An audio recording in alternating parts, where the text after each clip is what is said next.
lu dul mais Kadhafi ak lu mu sikk dafa lànkoon ba tëdd ci suuf ne Libye du doon nooy neexu kenn.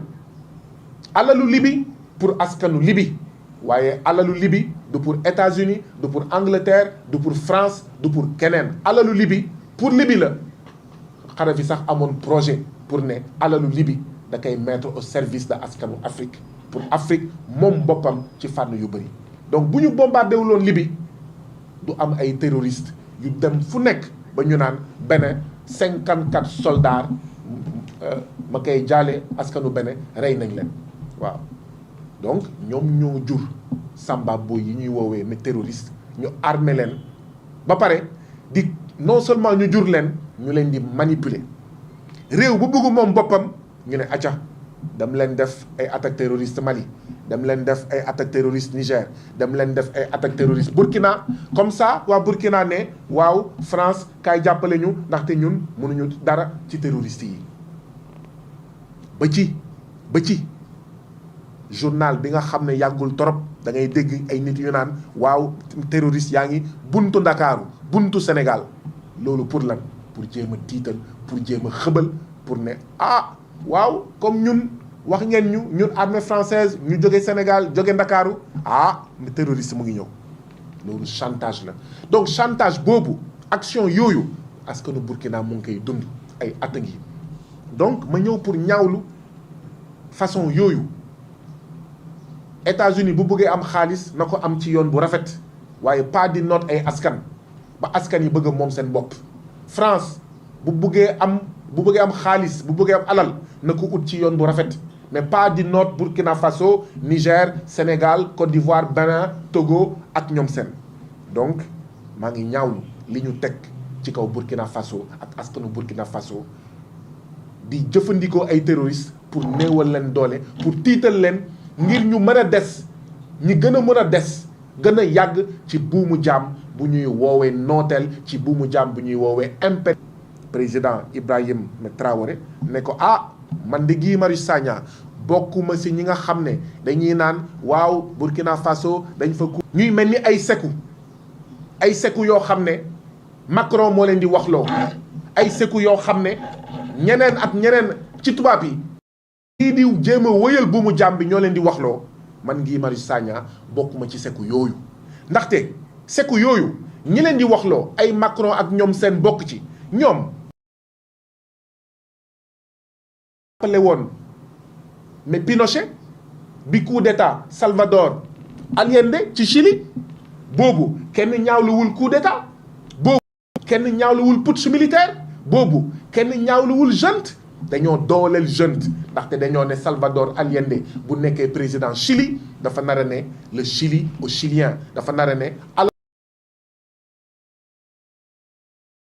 militaire bu ñuy woowee Pinochet mu def coup d'état rey Salvador Allende xanaa dañoo fàtte ne seku yooyu te man bokkuma ci seku yooyu tubaab yi leen di waxloo tubaab yooyu ñoo jàppale Blaise Compaoré bi Blaise Compaoré di coup d'état di faat suñu mbokk suñu capitaine suñu camarade Thomas Sankara boobu xanaa loolu nekkul woon coup d'état ñu dooleel coup d'état boobu ndax lan Thomas Sankara dafa ne le Burkina aux Burkinabés le Burkina aux Africains waaye comme loolu dëppoowul ak seen njëriñ ñuy dooleel coup d'état mun naa continuer lim bi Lumumba buñ koy coup d'état ñan ñoo ko jàppale Belgique ci lañ bokk américains yi ci lañ bokk mais boobu coup d'état daganoon na kon ñun askan yi dañu xoolaat bu baax lu ñuy wax de dëgg la bu ñu sañoon mbir mi du nekk coup d'état waaye yow boo tëjee palanteer tëj bunt tëj fu nekk ba pare nga ne léegi jéemal génn waaye nag ngir génn ci néeg bi doo jaar ci bunt doo jaar ci palanteer doo jaar ci pax te doo jaar ci coup d'état waaw loolu mooy lan nga tëj ma di ma noot ba pare ne ma non am na ngànnaay yoo xam ne boo ko buggee jël pour génn ci nooteel ngànnaay yooyu daganul dama ne nooteel pour génn ci nooteel bépp ngànnaay bu lay génnee ci nooteel dagan na après nag ñu xool nu ñuy def donc loolu laa wax ki nga xam ne moom mooy président Ibrahima Traoré ne ko ah bu yóbboo nga xam ne waaw am nga ay mbokk yu nekk feneen ci Afrique yu nekk feneen ci àddina bi yu nekk fii ci Sénégal yoo xam ne nekkuñu ay seku xam nañ ne dañuy ràññale mbir yi waaw dañuy ràññale militaire yoo xam ne dañuy nekk ngir wëyal buumu jàmm bi ak militaire yoo xam ne dañuy jàppale seen askan génn ci buumu jàmm bi bokkul. donc ñoom dañuy daganal ay coup d'état yuy wëyal buumu jàmm bi yuy wëyal nooteel ah ñun de bu fekkee dañ ñu noot waaw munoo jaar ci bunt munoo jaar ci maanaam palanteer ñu gis ay militaire te militaires yi ay ni civil yi di xalaatee ne buumu jàmm bii dañ ci war a génn noonu la militaires yi tamit donte du ñu wax di xoolee réew mi di jël position donc parce que coup d'état bii nga xam ne mobilisation askanu Burkina moo ko jiitu coup d'état bii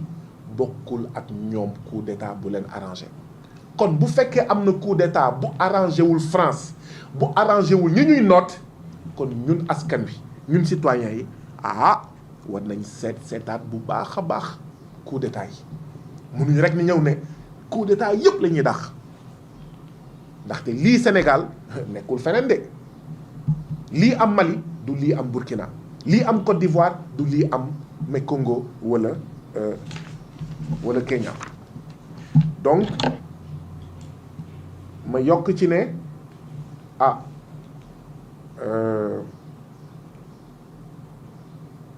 bu ñu seetee ba seet bi ñu reyee Sankara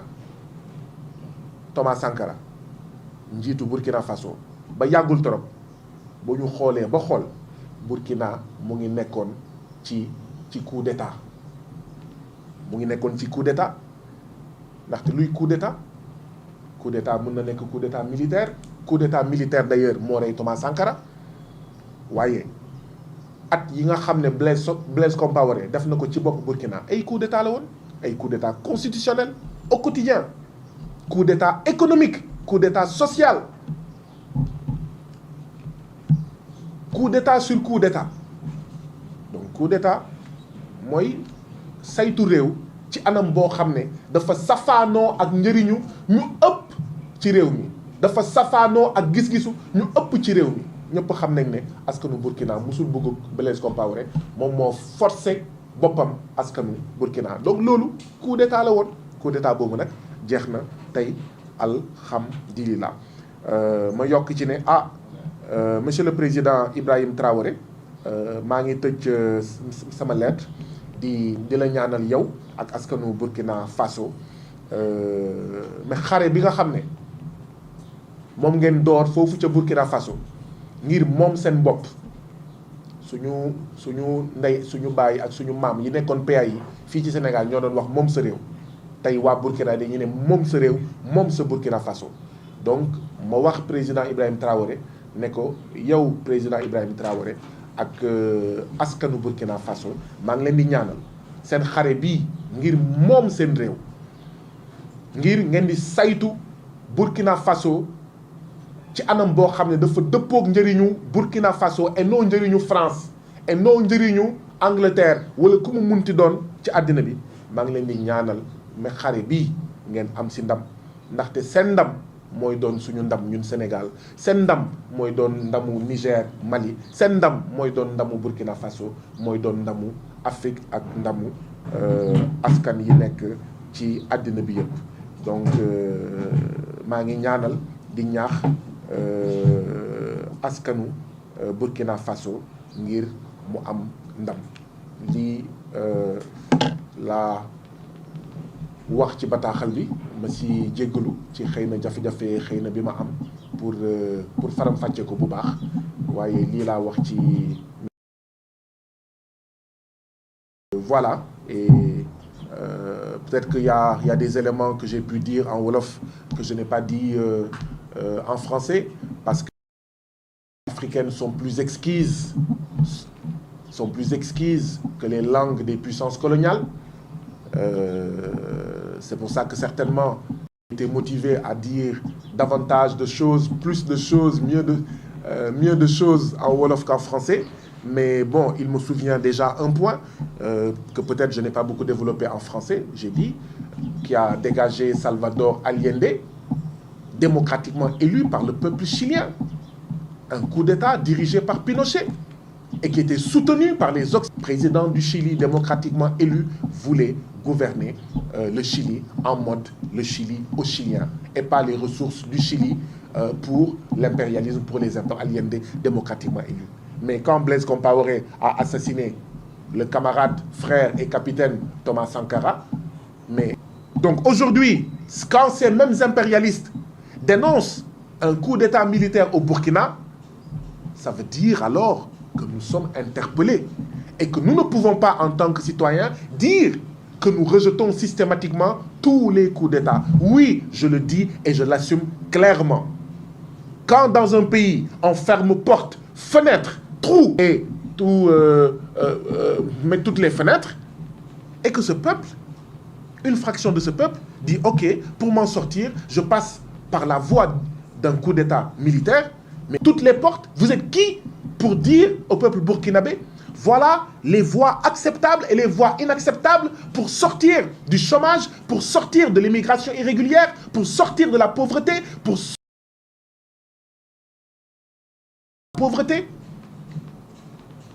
sortir de l'analphabétisme,